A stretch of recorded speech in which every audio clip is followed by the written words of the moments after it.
Hi guys, back with me again in the channel. On today's video, I'm going to show you how to find saved reels on Instagram. So for example, you have saved a certain reels. For example, I want to save this reels. I'm going to save it first by clicking on this, and then to see the reels that you've saved, so you need to go to your profile and then click on the three horizontal lines at the top right or of your phone, and then here you'll find the save option at the 1 2 3 4 5 6 rows. Just click on that, and here you can see the reels that you save. Just click on the all posts.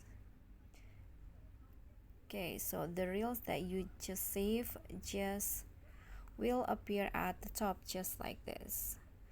Okay, so that's all for me. That is how you can find saved reels on your Instagram. I hope this video is helpful to you.